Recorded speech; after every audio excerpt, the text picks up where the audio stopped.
இந்த வார்த்தைக்கு ஜீவன் இருக்கிறது. இதுவரைக்கும் நீங்க இந்த வார்த்தையை நீங்க எப்படி படித்தீர்களோ எனக்கு தெரியாது. இனிமேல் படிக்கும் பொழுது இந்த வார்த்தைக்கு உயிர் இருக்கிறது என்று எண்ணி படியுங்கள். நீங்கள் இந்த வார்த்தையை நீங்கள் பொறுமையோடு நிதானத்தோடு உட்கார்ந்து அதை கருத்தூண்டி படிப்பீர்கள் என்று சொன்னால் அந்த வார்த்தை பேசும். உங்க வீட்டுல நேற்றைக்கு ஒரு பிரச்சனை இருந்திருக்கும். நீங்க உட்கார்ந்து அதை படிங்க.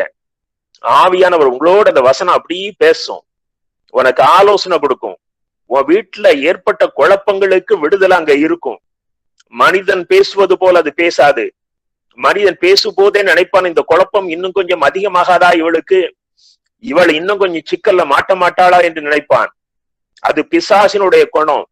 ஆனால் கர்த்தருடைய வார்த்தை சொல்லும், இன்றோடு உனக்கு பிரச்சனையிலிருந்து விடிவை நான் தருவேன் என்று பேசுவார்.